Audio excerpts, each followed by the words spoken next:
بیرون ملک سے کسی کے بزرگ نے، والد نے یا کسی کے بیٹے نے آنا ہو تو وہ 2 ماہ قبل ہی آنکھیں فرش راہ کیے ہوتے ہیں اور گن گن کے دن گزار رہے ہوتے ہیں، اور جو ہی لمحے قریب آتے ہیں تو پھر گھڑیاں اور ساعتیں بھی گنی جاتی ہیں۔ بار بار گھڑی دیکھتے ہیں، ابھی تک پہنچے نہیں، جبکہ یہ طے ہے کہ 5:02 پہ فلائٹ اترے گی۔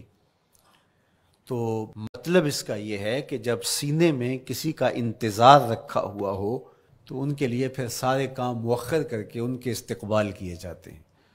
یہ مہینہ اللہ کی رحمتوں کا موسم بہار ہے،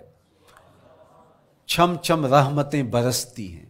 انوار اترتے ہیں، گناہگاروں کو آتش دوزخ سے نجات بخش دی جاتی ہے۔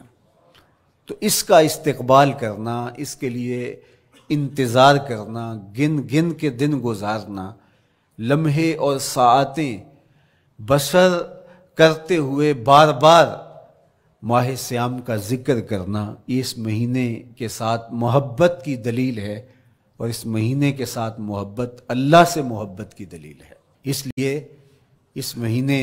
کا استقبال کرنا، اس کے لیے تیاری کرنا، اپنے گھر کو صاف کرنا، اس کے لیے اپنی اولاد کے دل میں شوق پیدا کرنا اور ماحول پہلے پیدا کرنے کی کوشش کرنا، تاکہ جو ہی یہ ماہ جلوہ گر ہو تو روزہ رکھنے کا مزاج پیدا ہو چکا ہو، تلاوت کلام مجید کا مزاج پیدا ہو چکا ہو، دیگر نوافل اور اچھے اعمال بجا لانے کی عادت پڑ چکی ہو۔ تو شعبان میں ہی اس کی تیاری ہوتی ہے تاکہ رمضان المبارک آتے ہی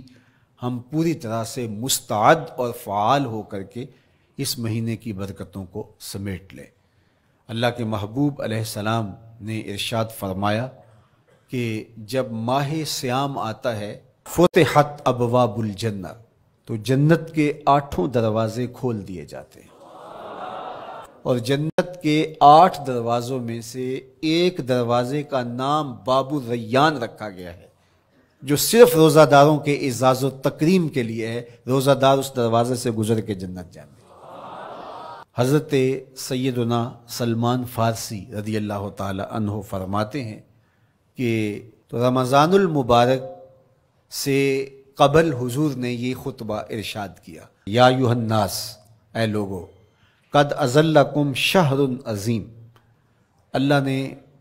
تمہارے اوپر ایک بہت پاکیزہ، پر نور، عالی مرتبت مہینہ سایہ فگن کر دیا ہے۔ شہر فیہ لیلۃ خیر من الف شہر، اس مہینے میں ایک ایسی رات ہے جو 1000 مہینے سے بہتر ہے۔ جعل اللہ صیامہ فریدہ و قیام لیلۃ تطوع، اس مہینے کے دن کے روزے فرض قرار دیے گئے اور راتوں کا قیام نفل بنایا گیا۔ ومن تقرب فیہ بخصلۃ من الخیر کان کمن ادى فریدۃ فیما سواہ، ایک نفل کا ثواب ایک فرض کے برابر اس مہینے میں کر دیا جاتا ہے۔ ومن ادى فریدۃ کان کمن ادى 70 فریدۃ فیما سواہ، اور اگر کوئی ایک فرض ادا کرتا ہے تو اس کو 70 فرائض کا ثواب ملتا ہے۔ وہو شہر الصبر، یہ مہینہ صبر سے کھاتا ہے، ہونے کے باوجود بھی انسان تناول نہیں کرتا۔ ٹھنڈا میٹھا مشروب میسر ہے اور زبان کانٹا بن گئی، حلق خشک ہو گیا، لیکن اس کے باوجود بھی ایک گھونٹ حلق سے نیچے اتارنے کا روادار نہیں ہوتا، تو یہ صبر کی عادت ڈالتا ہے۔ اور سنو، صبر کا ثواب جنت ہے۔ وشہر المواسات، اور یہ ہمدردی کا مہینہ ہے، باہمی پیار کا مہینہ ہے،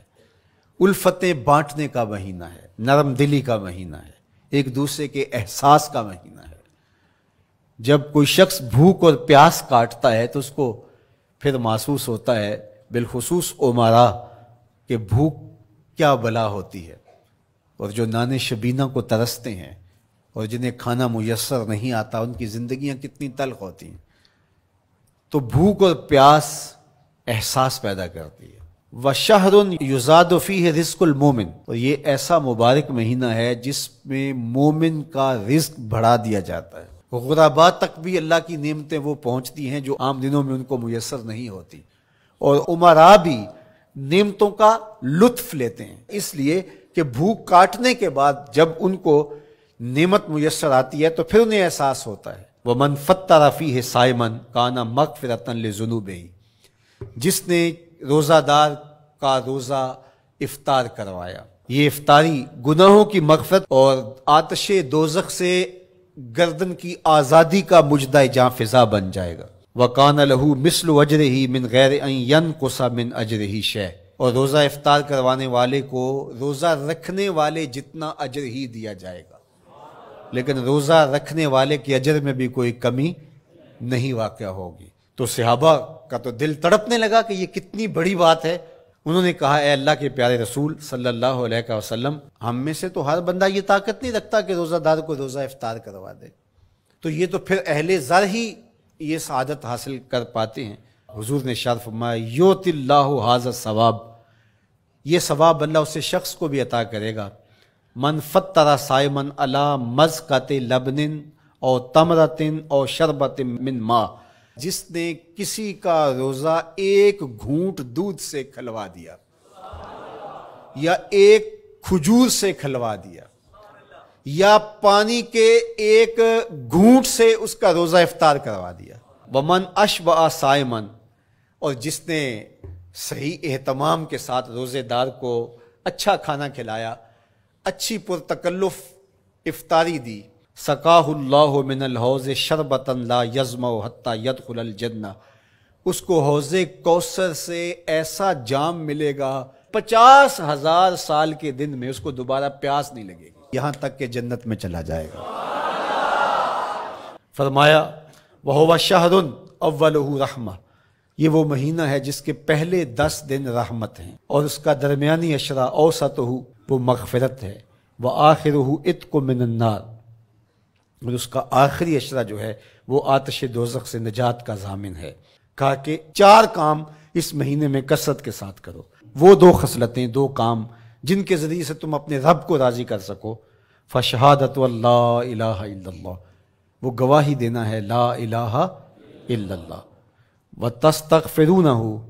اور تم کثرت سے استغفار کرو، اللہ سے بخشش مانگو، اللہ سے جنت طلب کرو اور دوزخ سے پناہ مانگو۔